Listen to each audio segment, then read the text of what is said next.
Hello everybody, welcome to the title decider, the Italian Grand Prix. Farina will start from pole, Fangio second, and then Fagioli third, and the championship is very finely poised. Luigi Fagioli, he needs only to get second place. If he can finish in second, he will be world champion, regardless of what Farina and Fangio do. Farina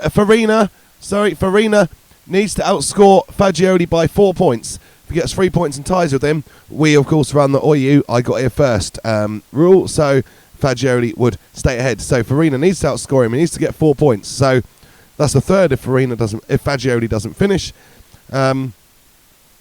If Farina is second, Fagioli's got to finish fifth or lower, and if Farina wins, Fagioli's got to finish third or lower. So those are the connotations for Farina. If Fangio, for him to take the title, he absolutely has to win. And he has to win with Fagioli not scoring, but also with Farina not finishing first or second. So those are the connotations for the world title. And I would like to remind you that when we enter 1951, it will still be previous results carry. We won't have a qualifying session like we had at the start of this year. To start it, it will be the previous results carry over. So the results of Monza will carry over, although all the drivers who have transferred teams will go behind all the drivers who stay with their teams at the end of the season. So a bit of loyalty to be rewarded at the start of 1951, as it has been through most of the season, and we know that drivers keep changing teams. Like here, I think Comotti has gone from a Chili Vasi to Scuderia Milano, but because they are still Maseratis, he is allowed to keep his place. Obviously, if he transferred to Ferrari or Talbot, say, it would have been different, and he would have gone back. So, looking forward very much to next year, but we have this year to resolve, and there are 3 drivers in with the chance of the World Championship. Fangio only an outside chance. Farina, reasonable one. Fagioli, top 2 for him, and he's World Champion. So, let's see if he can do it here in Monza. So there we go then. We see on the grid you've got Farina, Fangio, Fagioli. If they finish as they start, Farina would be the world champion, I believe. So, well, it's Fangio. No, it's not. It's Farina. Yeah, well, Fangio has got a good start though. Farina got to defend this because if Fangio passes him, he's no longer in championship winning position. But Sanesi has gone past Fagioli. I'm sure he said he wouldn't interfere with the world championship, but this might interfere. That's going to really make things difficult for Luigi Fagioli. Farina holding on ahead of Fangio at the minute, but Fangio does look quick. Sanesi still holding on ahead of Fagioli. Will he let Fagioli back through so as to not interfere with the World Championship? There's no sign of that yet. And in fact, he is having a little look at Fangio. Sanesi clearly wants to make an impression, or maybe he just doesn't want to be held up. That we will see. And Fangio is there. He's going to continue to have a look inside Farina, but he was having a look at Farina for much of the second half of the race in France, and nothing came of it. And Fagioli has repassed Sanesi, so I think Sanesi probably just let him through. He wants the World Championship to play out without his interference. He's been saying that for the last couple of races, and it continues that way. So Farina still leading Fangio. Fagioli is in third. So back to the position. A win would put Farina up to 35 points, and Fagioli in third place would go up to 34.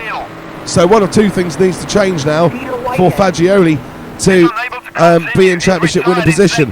He either needs to pass Fangio, or he needs Fangio to pass Farina.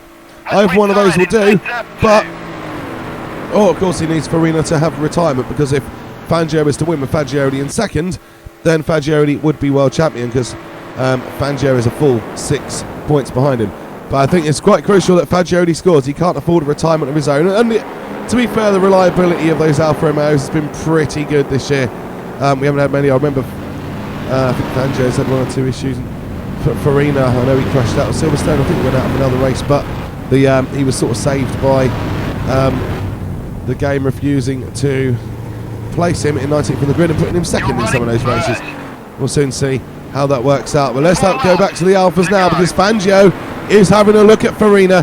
Farina fully aware that he needs to defend this, but Fangio knows his only chance of winning the World Championship is with a win. So he'd have to trying to take the lead. He's in a position here. Will he be able to go through on Giuseppe Farina? No, he can't. And in fact, he drifts a little bit wide. He might actually be able to take advantage of that by getting a bit more of a run now. Fagioli still in the picture, but he's dropped behind those two just a little bit. And I don't think he's quite got the pace of his two teammates. And that would mean that he is then at the mercy of Fangio passing Farina, which is still possible to happen. Farina needs to hold on. Fangio again, trying to begin. Oh, he slips and changes line, and Fangio does get inside Farina. Well, this does change the course of the World Championship, because it now puts Luigi Fagioli in championship winning position. Farina now must repass Fangio to win the World Championship. Or, I think even if Fagioli was to drop behind Senesi, which we don't think will happen, he would still have enough points because he's 3 ahead and he'd only lose 3. So, yeah, this race is developing well, but Fangio is absolutely monstering away. Remember, Fangio has had no wins this season, and it's a high time that he does get a win and sets his stake out. He's left it a little bit late, but Fangio has been consistent. If he adds victories now to his consistency, then Fangio is in a very, very good position for next year, certainly. Even if this year doesn't work out, and he would need both of his main challenging teammates to go out. Fagioli now trying to put some pressure on Farina. I think he wants to win the World Championship on merit and not because his one of his teammates has passed the other one. I think Fagioli wants to try to get ahead of Giuseppe Farina.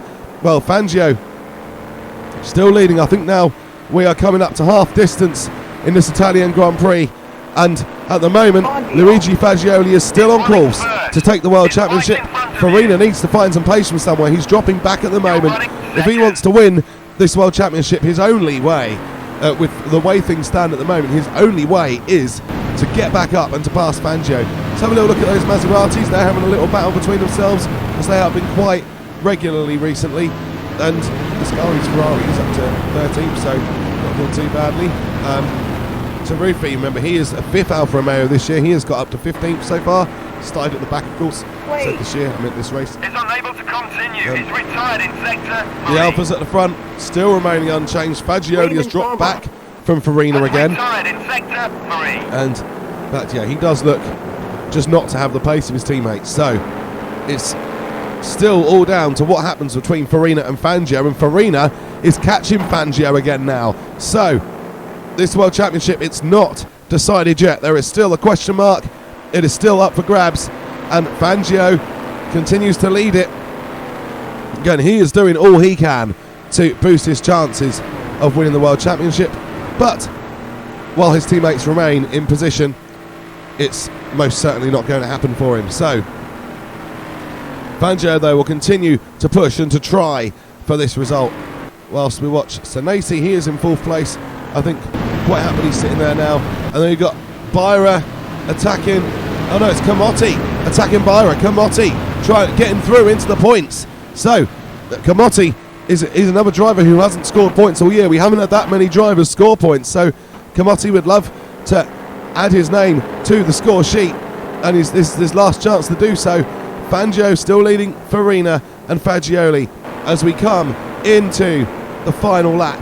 And yep, Fangio, he wants to get this win. I think that was just to get a win under his belt would still be great for Fangio. Even if he doesn't win the championship, it will set him up nicely for 1951, and of course it'll give him pole position in the first race of next year as well. So yeah, he will. There's definitely more benefits for Fangio than just winning the race. So plenty of incentive, but that's good because it means that Fangio has incentive to not choose a favourite out of his teammates and give the championship to one or the other. Fangio only has the incentive to win, and Farina behind him will have that same incentive, but he just doesn't have the pace, and the Alfa Romeos actually are spreading out quite nicely. This is looking quite good for Luigi Fagioli at the minute. If Farina, we say he's losing. Oh, Fangio's, I think, about to get held up by some back markers. This might just bring the World Championship into question. Fangio is being badly delayed here, and the championship is not over yet, and Farina is right back with Fangio, and he has not got delayed there. Farina slips straight through. Well, this is going to make it a much more tense ending to the World Championship than it needs to be. Fagioli doing all he can. He is still running in 3rd place.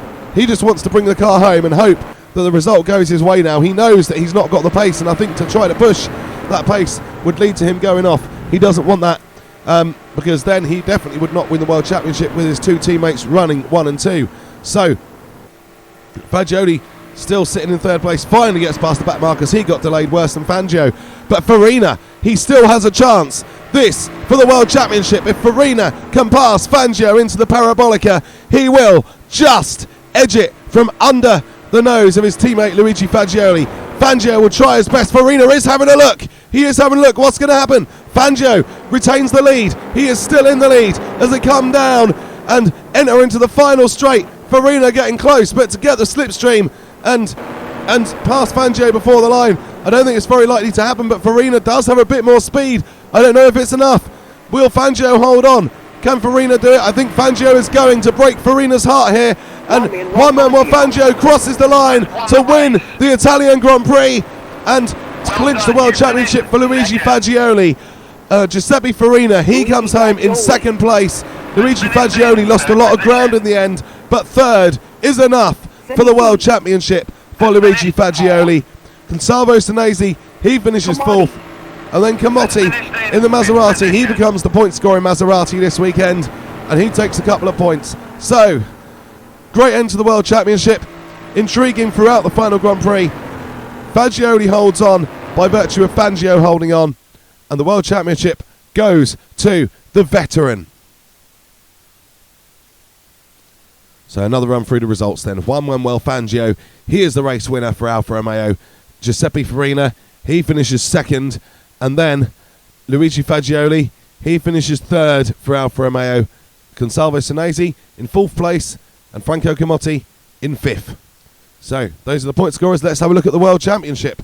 Now, so in the World Championship, I still can't talk. Luigi Fagioli, he wins it on 34 points, but look how close it finished.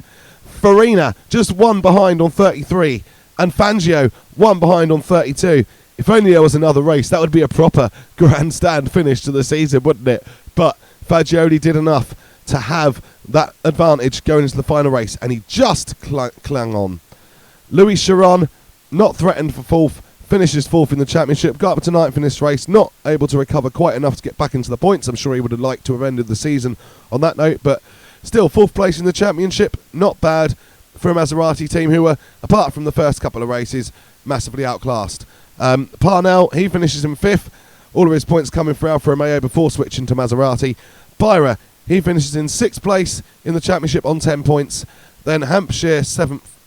Am I counting that right? Yeah, Hampshire seventh on 9.